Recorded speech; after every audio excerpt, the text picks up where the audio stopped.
This show is listener supported. You're listening to Adoptees On, the podcast where adoptees discuss the adoption experience. This is Season 4, Episode 8, Amy and Fleurette. I'm your host, Haley Radke. It's my honor to bring you today's guests, Fleurette and Amy, a mother and daughter duo. We talk about the unusual circumstances surrounding Amy's adoption, the disappointment they both felt after their first official in-person meeting, how bringing grandkids into the equation shifted their relationship, and how many years it took them before they felt their reunion relationship was quote-unquote normal. Spoiler alert, it was a long time. We wrap up with some recommended resources, and as always, links to all of the things we'll be talking about today are on the website adopteeson.com. Let's listen in. Well, I'm so pleased to welcome to Adoptees On two guests today, Amy and Fleurette. Welcome, ladies. Thank you. Thank you. I have had the pleasure of meeting Amy in person, and I've spoken to you, Fleurette, before, but I'd love to introduce you to my listeners. But why don't we start out, Amy? Would you share your story with us? I was adopted in January of 1980 in Saskatoon, in Saskatchewan. I was adopted by a family from a small farming town, and I was the oldest. And then they later adopted my sister, who's 3 years younger. I grew up on a farm and just grew up in just a small town farm life. Had lots of cousins, lots of aunts and uncles, went to a small school. I always knew I was adopted as long as I can remember. I don't actually really remember how my parents told me. I just always just knew. And I don't know if I knew what that was even for the longest time until I was older, but I always knew that I was adopted. And yeah, so just really grew up in a typical family. When I was 16, my younger sister, she started asking my parents about her birth family and if just inquiring and being curious about who her mom might be, and just asked a lot of questions. And at that point, I don't think I had never really asked much about my adoption or had really inquired about it. I think I probably thought about it, but just not a ton. And so when my sister started asking questions, my mom said, yeah, we did get some non-identifying information for the both of you when you were adopted. And we have it in the safety deposit box. And, we're happy to share that information with you if you want it. So when my dad went into town the next time, he went to the credit union and they got the non-identifying information, brought it home that evening. And so my sister was adopted 3 years after I was. So it was both closed adoptions. Her information had a lot more detail than mine did. Just I think because she was adopted 3 years later, maybe there was more information to be had then. Anyway, all I said was, wow, she has a lot more information than I do. And I don't know, I guess my mom thought that was her entry to say, well, actually, we could tell you more about your mom if you wanted to know. And I didn't really know what that meant. And so I said, well, what do you mean? And she said, well, we could tell you who your mom is. And so I was like, okay, well, I was not expecting that to come from this conversation. I just thought maybe there was some more information about demographic type stuff, not who she actually was. Right. I just remember thinking and saying well, what do you mean? Who she is? And so my mom and dad proceeded to tell me that when I was adopted, it was a closed adoption through the government. When they signed the papers for me, they received papers. Obviously they were not supposed to receive the papers, but it had my name on there with my last name as well as my mom's name on the paper. So your identifying information was on there and they were given that by mistake. Yes, they were. And so they'd already waited quite a long time to adopt a baby. I think it was about 5 years by that time. And so my mom said, they saw the name and they didn't say anything because they didn't want me to be not adopted to them, you know? So my birth mom happened to be my adopted dad's first cousin. Closed adoptions back then, I can't really speak to what they are now, but my mom said that they did very thorough background checks on my parents. So family trees, friends, because they did not want, for this reason, to have a child adopted to a family member.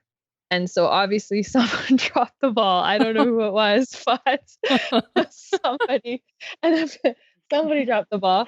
And anyways, yeah. So my parents knew who my mom was. And my dad is quite a bit older than Fleurette. So, they weren't super close. They weren't from the same town, but they obviously knew each other, and, families knew each other. So yeah, so my parents never said anything. And then they decided when I was 16 that I think it was just like a weight off my mom's chest to tell me who she was. So that was really I remember feeling extremely kind of like the wind had been, knocked out of me. Like it was just kind of weird, because it was something that I had never really thought about a ton, and then all of a sudden everything was just kind of piled on my plate. So after that, I didn't really speak about it again for a year. So the following year, when I was 17, there was a family reunion that was happening in the town that Fleurette's from, and the rest of my extended family. And so my parents made me go to this reunion, and I didn't really want to go. So I just couldn't quite voice why I didn't want to go, because I didn't feel really comfortable talking about it at that point. It was still something really difficult for me to talk about.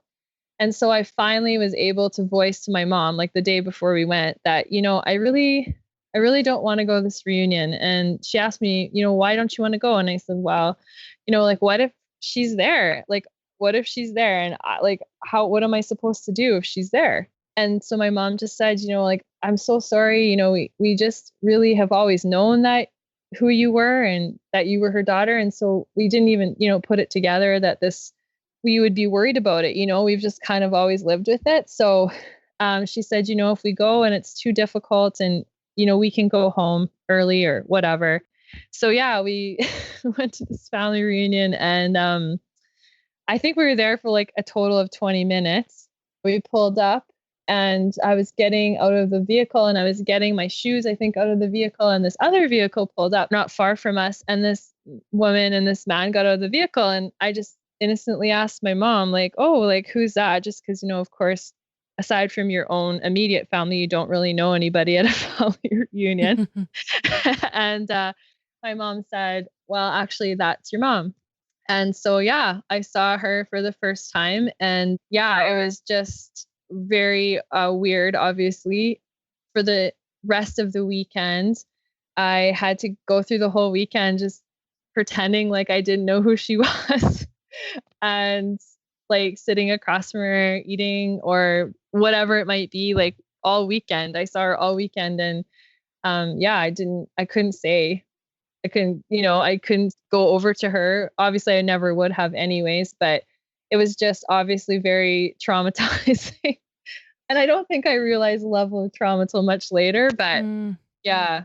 So then shortly after that reunion, when I went home, it was I'm sure people can relate that are adopted, but for a long time, I knew I had a birth mom, and I knew I had, family out there, but it's almost like they don't really exist because it's hard to imagine.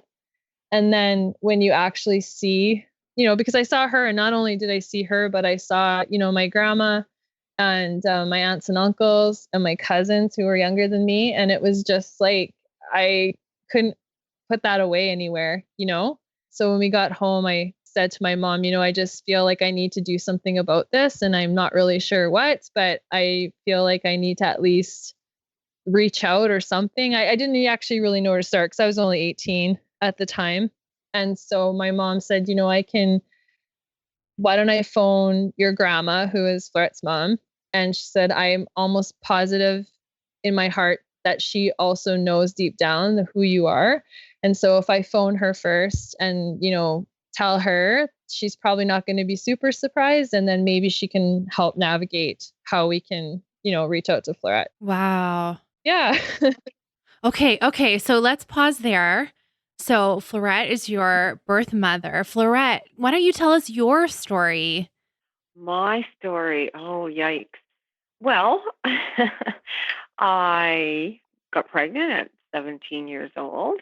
I had a little girl that I had contemplated what I should do, but chose to give her up for adoption. I was 17, and mm, my life was a party. So I really felt at that time that I couldn't give her what she deserved. So I chose to give her up for adoption. And I can't say I like thought about it every day, but I thought about it often, and definitely thought about it every January on Amy's birthday. I always wondered, she looked like me or not, or what she was doing. And as she got older, I'm not going to lie, I did have some concerns that there would be a child show up on my doorstep and tell me that I owed them, which I probably did. But yeah, I had some concerns of how it would play out if it ever happened. I'm just curious, did your family know that you placed Amy for adoption? Like, did your parents Yes, know and everything? Okay, yeah. everybody. So, and I guess going back to that, back in that day, it was for a 17-year-old girl to get pregnant was shameful to the family. And my mother, since a number of times, has apologized for that. And the more and more she knows Amy, which she's known Amy now for 20 years, she couldn't even imagine her life without Amy. Like, she can't even imagine that she could ever have felt that way. But back in the day, that's what society kind of, they made you feel that way, right? Yeah. They made you feel like it was wrong. So I did. I gave Amy up for adoption, and one December, Boxing Day, my mom and I were doing dishes, and she says, I have something to show you. And I said, oh, okay, that's great. Going back, I after Amy was born, anytime I moved or changed something, I would update my records in social services so that I thought if Amy ever wanted to get a hold of me, it would be easier for her if everything was always updated. My dad had just died of cancer just before that, not that long before that. And so that's what I thought she was going to tell me, that she had cancer.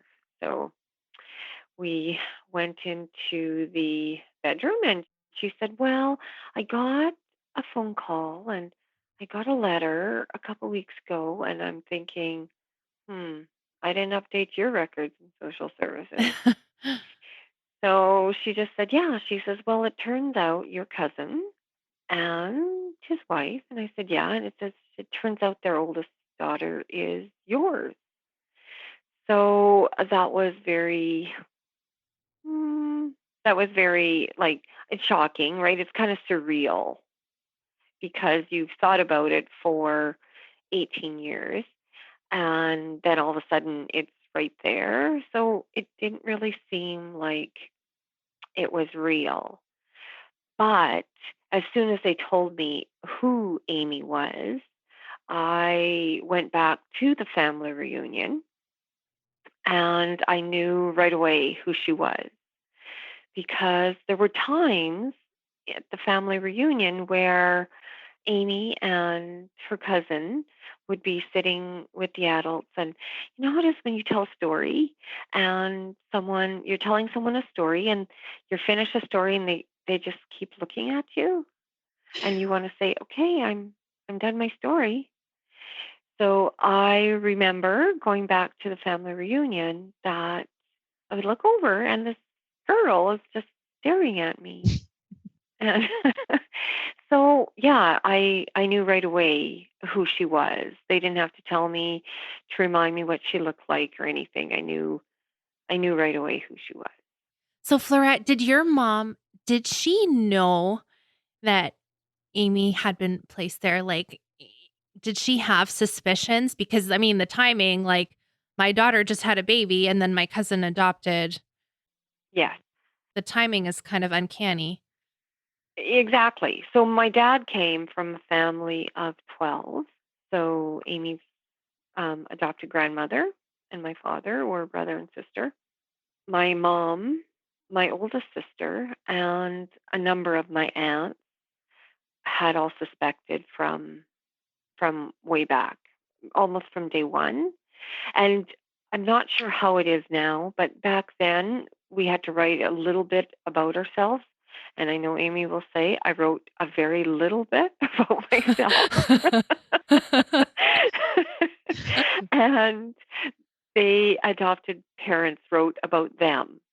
So the whole situation with Amy's adopted dad and his brothers and how they, kind of ranched, and it just was too too much the same, and like too much the same as the situation. So my mom and my oldest sister and a number of my aunts all suspected that Amy was, but back then you couldn't approach and you couldn't ask questions, and no one would approach me for sure because I had no clue. And I had seen Amy, I think 3 times by the time she was 16. I had seen her when she was 2, and there was another time, and then when she was 16.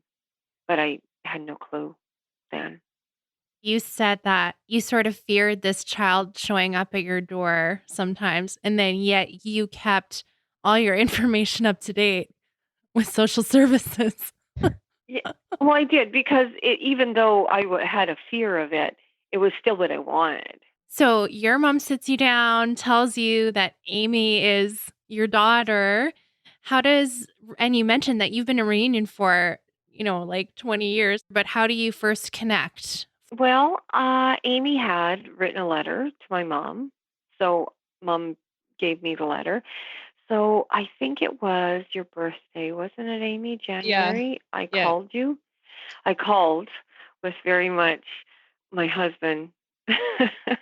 Like, yeah, okay, come on. I said, yeah, I know I want to, but I was like, just a fear, right?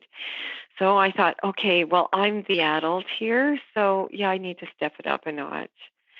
So I did call and we chatted, and then I think we talked another 1 or 2 times, Amy, and Yeah. then we decided that we would meet, and we did meet at my mom's. I was living in Winnipeg at the time, so Winnipeg really wasn't bringing her to Winnipeg. And mom was kind of common ground. Amy knew mom, not real well, but knew her. And so we decided to meet at my mom's place. She's small town Saskatchewan. And yeah, we met there one weekend. My sister, one of my sisters, and my mom and I picked Amy up at the bus. I flew into Saskatoon and then we picked her up at the bus and we went to my mom's. It was a very, very difficult weekend for me. I thought like Amy was amazing. That part was not difficult at all. And she was nothing that I had a fear that that I maybe created. So that was wonderful. My family was right away. It wasn't half a day, and there was no to them. There was no not Amy in our family before. So to my family, it was immediate. For me, it was a very very exhausting weekend. It was very heady. I did go home And when I flew home after the weekend, Dale picked me up at the airport, and he was all excited to hear about it.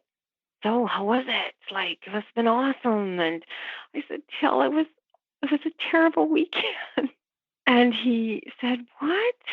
He said, wasn't she, she wasn't good? And I said, no, she was awesome. She was amazing. I said, but all of these things that you meet somebody, like in the movies, and you have instant connection and love, and that's not, I said, that's not how it works. I said, I met an adult that, yes, I feel a connection, but I met an adult person that, and then feeling guilt that I didn't have all this amazing, like, love for this person. I knew I cared about this person, but then feeling guilty and feeling shame and that I didn't. And yeah, was a very confusing, difficult weekend for me. I was very happy it happened. Don't get me wrong, but it was very, yeah, all the things that I expected of myself, I didn't have all those things. So I felt shame and bad and, yeah, I don't know, guilt and wanting to feel something I didn't feel yet. And I say yet because that was a long time ago, and all those things that I wanted to feel then, I feel much more now, that and way more. But yeah, it was not, it was a very difficult weekend for me. Amy, what was your experience of that weekend? Yeah, it was also difficult for me. Mhm. It was a hard weekend. I mean, it was so good in so many other ways. So, I mean, obviously super nervous. Like I took a bus by myself to Saskatoon, and yeah, Fleurette and my grandma were there to meet me. And yeah, it's just like she just said, it's not like you see or that I saw, on when you reuniting with someone and it wasn't like full of that. I mean, again, yeah, you're just like happy to see this person and it's like you're so nervous and you finally meet and whatever. But yeah, it's the same thing. It's like this is a stranger, to me. And it's confusing because you're like, in your head, like this is your mom, but still a stranger, But I mean, like she was just mentioning before with my grandma, like my grandma was there and like there was no beat skipped. It was just kind of like I got off the bus and it was like full on like hug and just so happy. And oh, that was really good.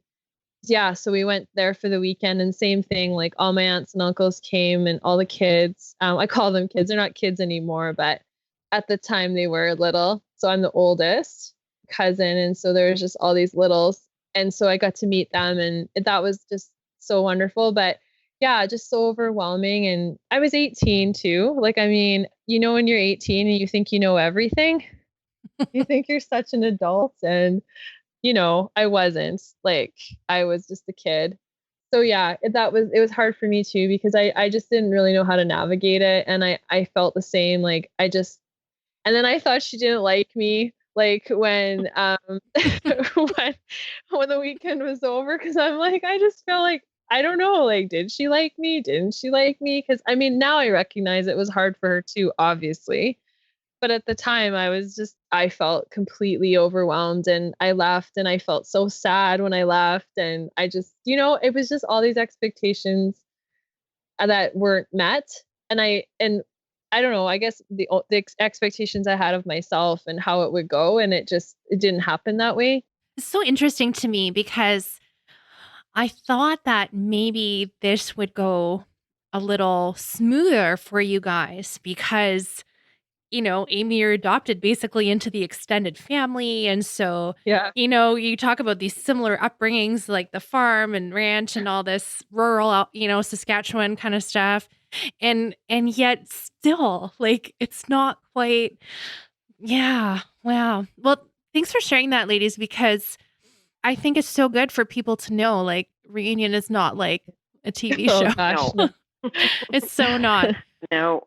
So here we are 20 years in. You guys are really good friends. You have a great relationship, but I'm sure there's been ups and downs. We already heard a little bit of that. But Fleurette, can you think of a time that was just like really challenging? Like this meeting sounds like that. Did you have other spots in reunion that were challenging as well? Oh, I have to say I could list tons of them where it was so difficult. And I mean, I have been blessed with Amy that her and I have been able to talk about every single little feeling that we've had through the process. So that in itself is wonderful, and that it doesn't mean that every time she said something that I felt good about what she said. When she told me things like, there were times I didn't like you, like I hated you, and times I thought like, why couldn't you just tried? Like, not that she didn't have a great upbringing, and I think she did, and I mean that's for her to tell her story, but to hear those things, you don't feel real good about that. And there was lots of times that it was tough, and it was, you want to give up, but I had made a promise to myself that I wouldn't give up. And there's lots of times people treated me, I guess, for probably some of the most difficult stuff for me was treated me like I didn't have a right to be in Amy's life.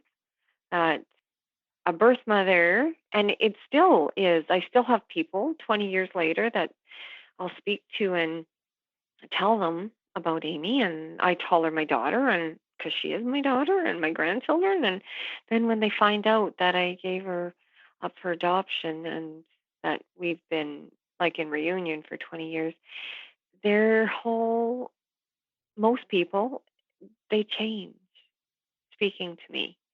Not that some people, it's not that they're rude to me or anything, but it just changes. It changes that birth mothers, and it still is that way, which is really crazy in our society because we think we've come a long ways. But it's still to this day, even myself at my age, at 56 years old, and professional woman with children and grandchildren, people still have that. Birth mothers are, yeah, like kind of trash. And we were just supposed to be a vessel, and then we're supposed to disappear. So it's not, I don't think, maybe because of my age now, it's not as harsh as it was. But yeah, I got lots of, I didn't have a right to be in Amy's life, and that you're really not supposed to exist. You're supposed to not exist anymore. So that wasn't always easy to take. So you said that you guys talk a lot about lots of different feelings and like you're really real with each other. Amy, do you remember some particularly difficult conversations where you shared something that you thought, oh, I don't know how she's going to take this? Well, I think I think that particular conversation, but I think that what she was just trying to describe and what I would kind of say similarly is it's been really difficult trying to find a place in each other's life sometimes, or where we fit in each other's life, or where we think we fit. Just like, yeah, I mean, I've been frustrated in the past 20 years at times, just feeling like, and I now know it's because she didn't really know where she fit in my life, so she just kind of backed off sometimes because she thought that's what she should do, whereas I was like, what the hell? Like, why are you like, what, like, is it something I said? Or like, just feeling like maybe she doesn't want to do this and she just doesn't want to hurt my feelings and say that. And so just really wanting her to be more of a part of my life, and feeling frustrated that I thought that she didn't, and she was just, not saying so, kind of thing. Like, so yeah, like I was frank with her a couple times, I'm sure, and I'm sure it wasn't nice. And, I do feel bad about that now, but it's just like, yeah, that kind of stuff where it's just, I feel like it took us a long time to get on the same page. So one spot I find adoptees who are in reunion, their relationship with their first parents changes is when they have children. So Amy, when you had your first daughter, how did that impact your and Fleurette's relationship? Well, I think with having my first daughter, I do remember shortly after I'd had her in the hospital, and it was just her and I. After the everything happens and everybody leaves, and then it's just you and the baby. I just remember thinking like, oh my gosh, I can't imagine having to hand this baby over to anybody. And I remember thinking that very clearly and just thinking like, I just don't know how I could do that. And so just really kind of putting myself in Fleurette's shoes and thinking like, I don't know how she did that. And like having, being compassionate about it, having compassion about it. And yeah, and I think with my first daughter, I think that too, in that time of both of our lives, like I was going through a lot. I had postpartum depression quite severe after my first child. And Fleurette was going through a hard time in her own life at that time. And so I think it was difficult for both of us. But I think after I had my second daughter, when things kind of were better for Fleurette in her life and better for me, like I had a totally, completely different experience the second time around being pregnant. And it was just after that, that's when I was really like, I had a lot of compassion. Like I just felt a lot of compassion for her because I sat here, I have these two girls and I just can't imagine being in that place where I would have to relinquish them to somebody else and just feeling like I'm her only daughter. I'm Fleurette's only daughter. And so just thinking like, this is it for both of us. Like this is whatever I have for children is what she's going to have for grandchildren. And so just really, I feel like after I had my second child, that's when things were really put into place for me. And I just thought, I really need this. And I just felt a lot of empathy and compassion for her. And I think that's for me when things really clicked or changed, I guess. I don't know if Fleurette would feel the same, but When your first daughter was born, that I wasn't in a great place personally either, and also felt like a lot of those feelings for me came back that she had grandparents and I shouldn't be in her life. People are looking at me like I shouldn't be in her life, that this is grandchild for Amy's parents, and it wasn't, I really wasn't there to fit into that.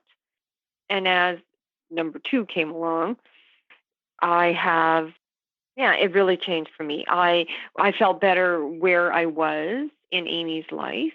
I felt better. I felt more secure about where I was and had got to the point of I don't really give a shit what anybody else thinks anymore. I am in her life and she wants me in her life. So if the rest of the world wants to think it's a terrible thing, I don't know. I'm too old for that. I don't care. And my relationship is different. I mean, they are two different girls, and I love them both equally. Don't get me wrong. I love them both equal. But Amy's second daughter, I am, well, we have more of a same personality. Maybe that's why. But yes, I feel more like I'm her. I feel more like I'm her grandmother at this age than with Amy's first daughter. I feel grandmother to them both now, but at this age, I feel 100% that I am Amy's second daughter's grandmother, no question. And it took a few years before I could feel that with Amy's first daughter. Because I was at that same thing with Amy, people looking at me like I don't belong there. I'm not supposed to be there. Fleurette, can you take us through just like a bird's eye view, 20-year reunion?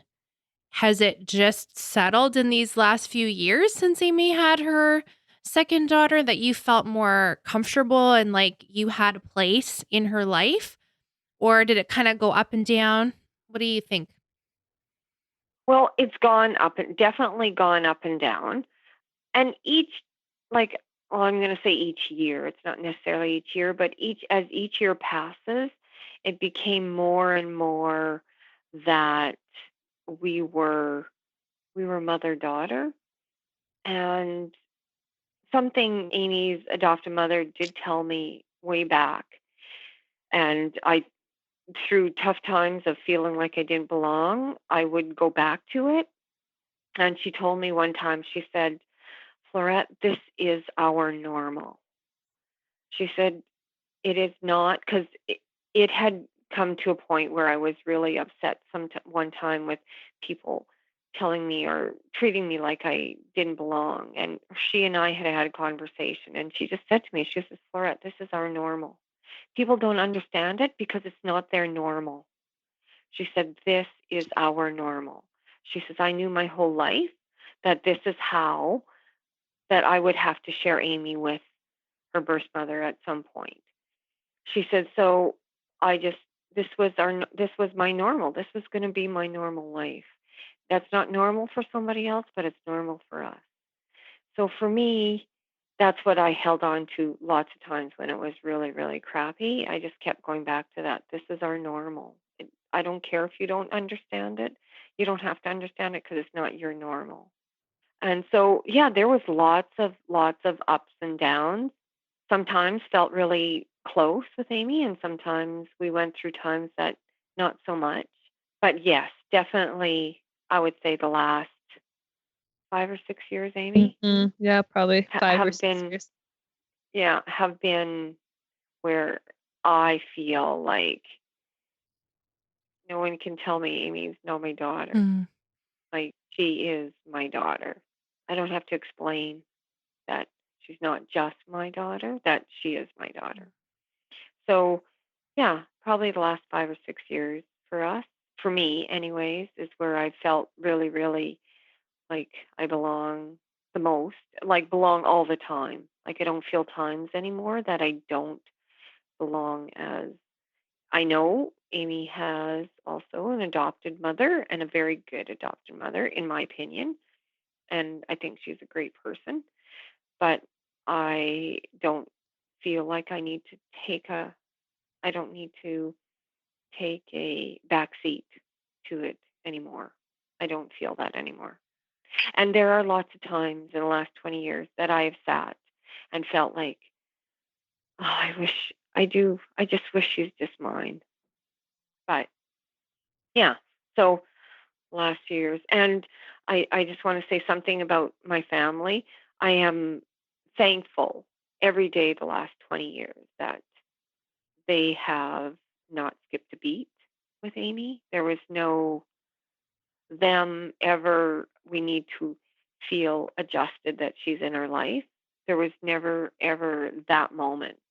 From the day they met her, she was their cousin, their niece. She was their family. And my mother was that long time before the 20 years. My mom was long time before that. This is my granddaughter. And so I'm very, very thankful. My family has never skipped a beat with that. So very blessed with that. So it only took 14 or 15 years for this to feel like normal. Is that right? Yeah. Amy, is that true for you? Yes, that is true. Yeah. I think, well, you know what though? I just feel like this is a good opportunity. I'm so grateful, Haley, that we've met. Like you and I was like fangirling on you, and we ended up living in the same city. And so we've become friends. And so I'm thankful for this opportunity, because I think that when I do tell this story to people, everyone's always so invested and interested in it. And people who aren't adopted or even in reunion. And so I feel like, obviously, I know your audience, we're people like me. And so I just feel like this is such a good opportunity to tell people, like, don't feel like if things are not going well, that's not normal. You know what I mean? Like, that's not normal, because like reunion is hard. It is very hard. It is hard work.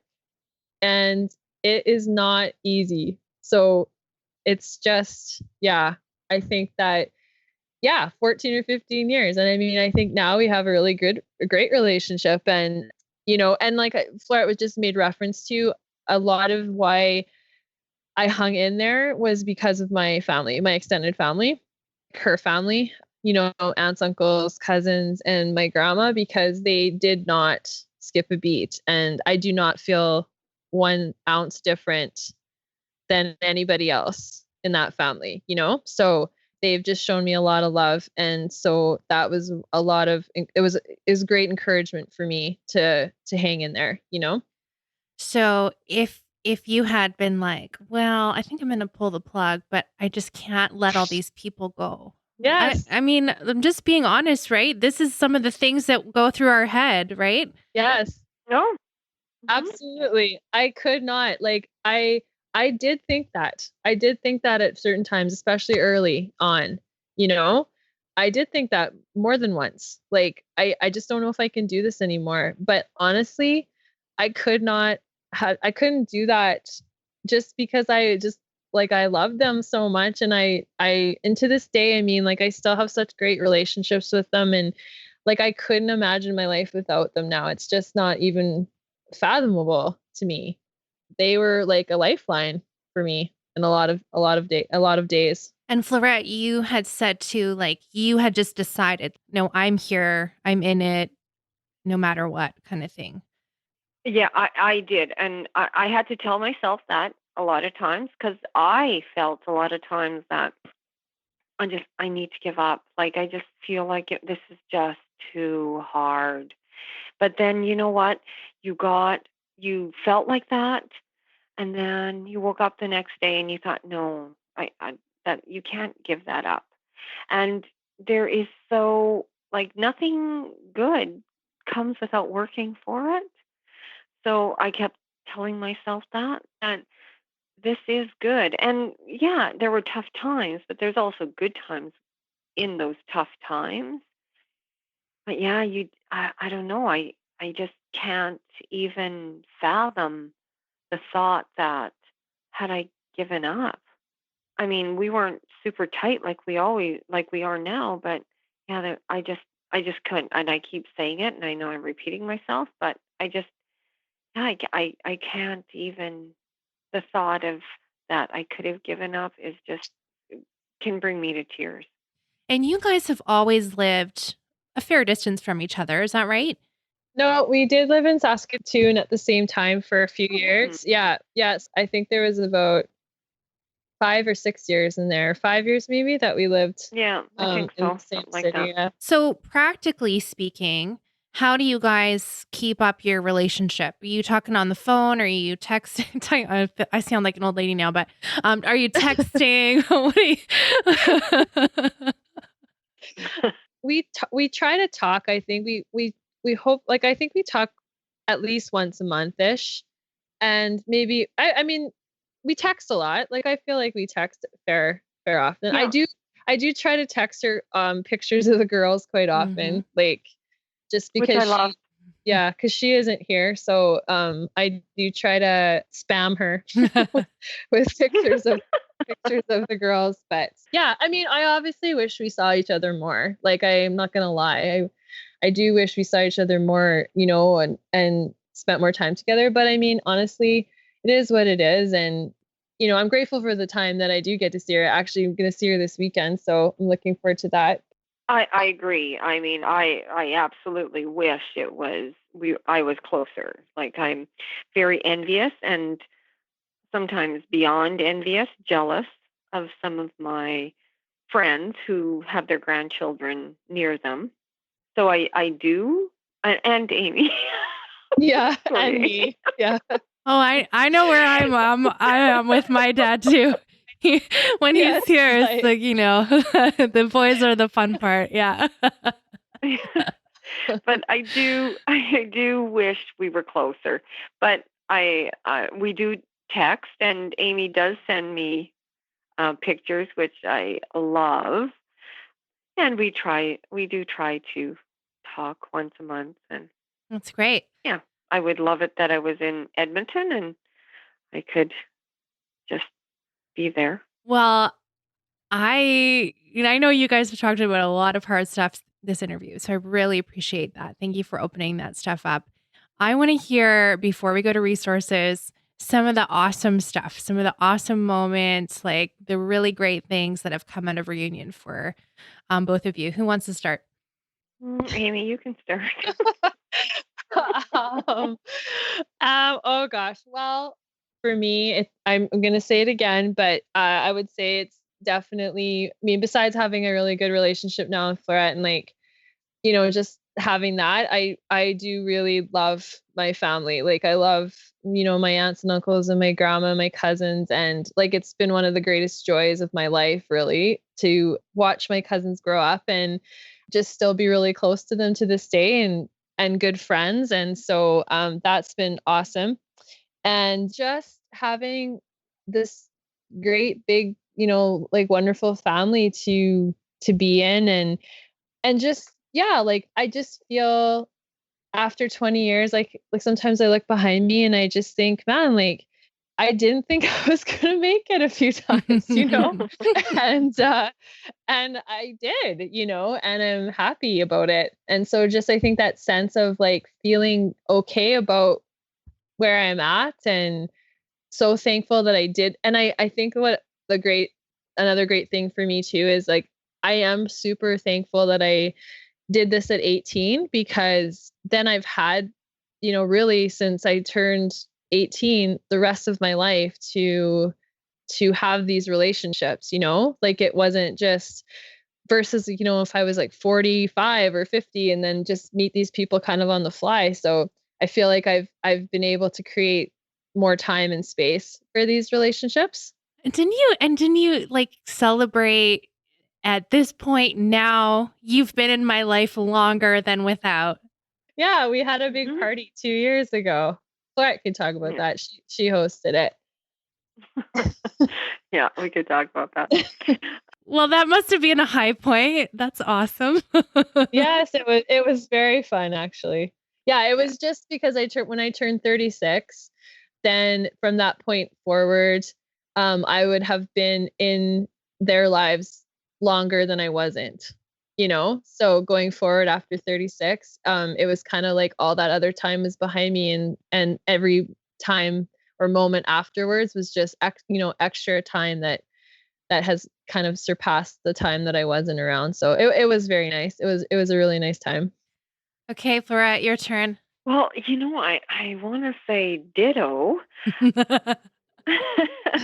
I am very, very grateful for the relationship I have with Amy, and the more I meet people and talk to people, I realize just how fortunate I am that Amy and I have what we have. I'm ecstatic about that. And yeah, I guess the awesomeness of Amy being in my family without, I don't have to, I don't ever feel once that I need to worry that she's not part of my family. I'm so grateful that she's not different than anybody. She's not treated any different than anybody. She's just a part of everybody like everybody is. I'm grateful that my husband feels Mhm. he has a stepdaughter, like he feels that. He feels Amy's his daughter. So and Amy's girls are his grandchildren. So I'm very, very grateful for that. So yeah, I'm just grateful for our life together. And yeah, I look back and think, wow, there were days and that was a tough struggle, but I also feel like that's done. And Yeah. if people just realized, hey, you know what? Once the struggle's done, wow, it's just amazing. And It is just amazing. and talk about it. Like don't not Yeah. like don't not talk about it. It's okay to talk about it. Yeah, you have to. You have to. Amy, like I said before, Amy and I are so fortunate that we talked about every little thing, like, and more than once. We talked about every little thing. They weren't always easy conversations, but yeah, just talk about it. talk about that it feels crappy today, or talk about that I didn't enjoy I didn't enjoy that visit because of this. Or yeah, just talk about it, because you're not going to go, like I'm not going to go anywhere. So I just feel like I guess I made that decision that didn't matter how tough it was, that I owed her that. And I'm happy I did. Well, I think, going back to one of the first things you said in this interview, Fleurette, was that I have to be the adult. I'm the adult in this situation. And so, I mean, that's sort of like the adult decision, you know. I think that's amazing, like that you stuck it out and both of you worked so hard to build this really beautiful relationship. So thank you so much for sharing. Okay. Is there anything that I didn't ask you that you want to make sure you get in before we do our our No. cobbled together recommended resources? No, I don't think so. I think just, yeah, like what I said before about, and Haley, you and I have talked about it, just being real about how you feel and actually exploring those feelings and not trying to stuff them down. And Yeah, yeah. That's important. Okay. Very. Okay. So let's do our recommended resources. And you guys, I ask ahead of time, is there any resources you have? And they're like, oh, your show is so great. I'm like, okay, but people are already listening to the show. Okay. Anyway, I'm going to go last. Amy, why don't you start? okay, well, I'm just going to say your podcast. No, it has been, honestly, your podcast. I came upon it and about like 2 years ago.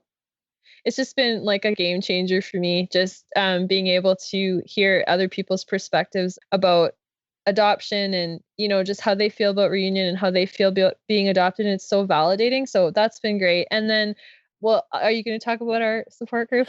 I was, but you go ahead. Okay. No, that's okay. I'll let you do it. Okay. Okay, Fleurette, what would you like to recommend or say? You know what? I don't. Actually, I listened to your podcast, and that's kind of how I got started on.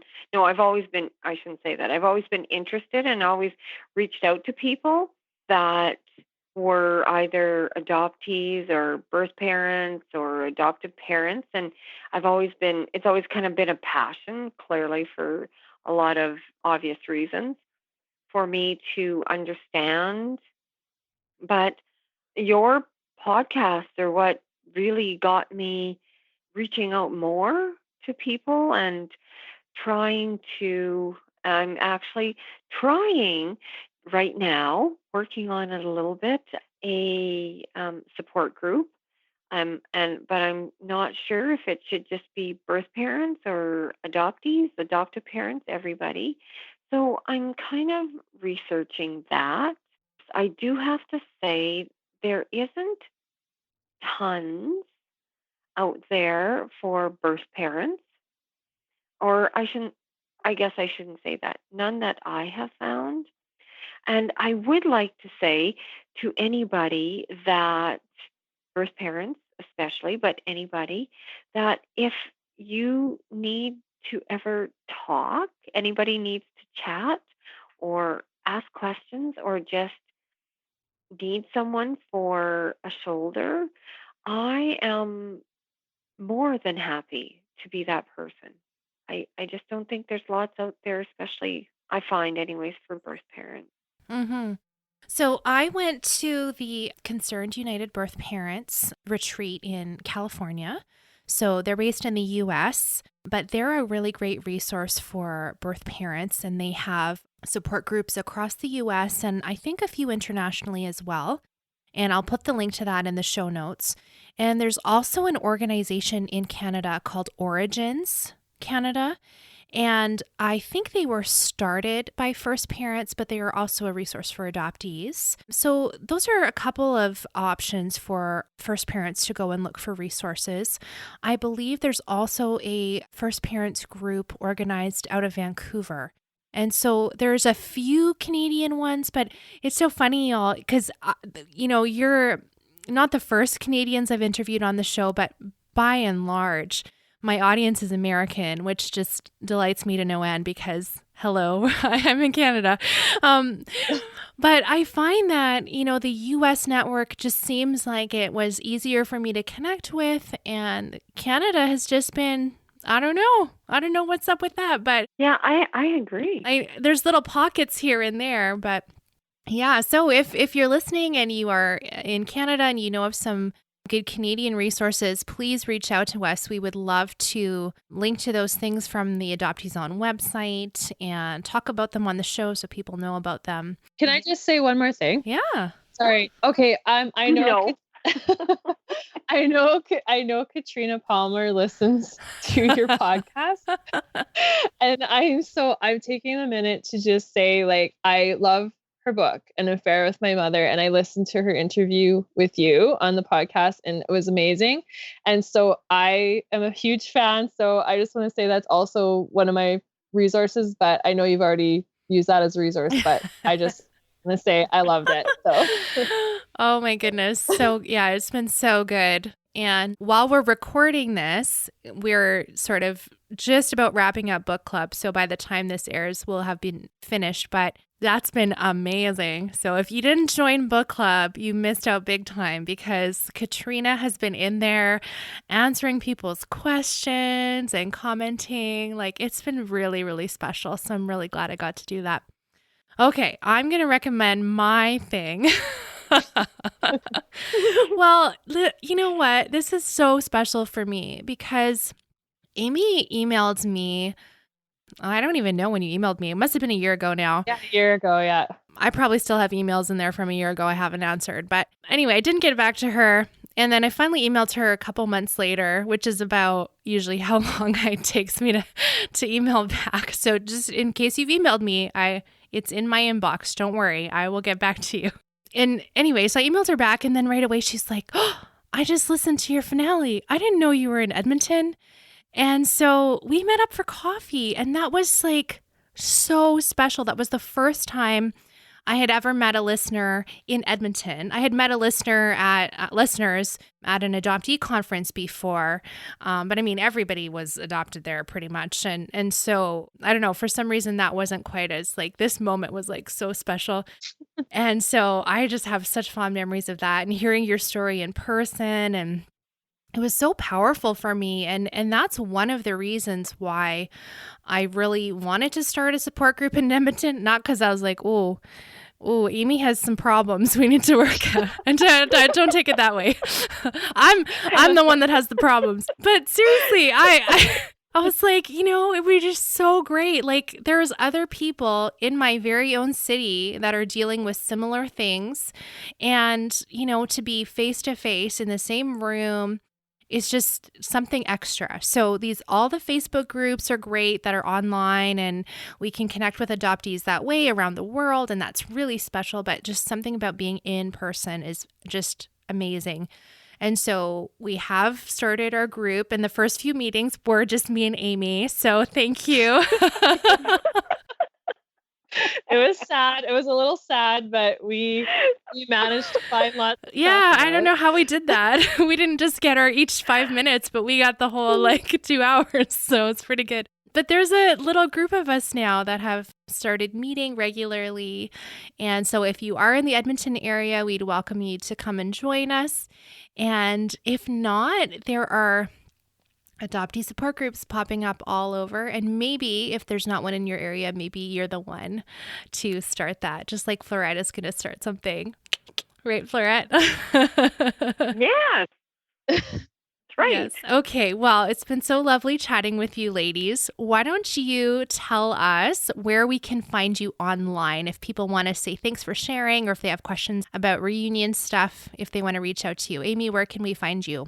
Well, you can find me on Instagram. So my handle is AmyNickRN. So AmyNickRN. And also you can reach me by email, which is amynickrn@gmail.com. So same handle as my Instagram, except at gmail.com. Okay, perfect. And Fleurette, where can we connect with you? My email, definitely. It is ffg.gallet, which is GALLAIS @gmail.com. Or I am on Facebook. My name is spelled very odd. If you do want to find me there, it's FLEURETTE. And the last name is Gallais, GALLAIS. Wonderful. I'll put those in the show notes so people can find it if you didn't write it down real quick while right now. Thank you, ladies. That was really special to hear both of your stories and to get that little picture, that view into your relationship.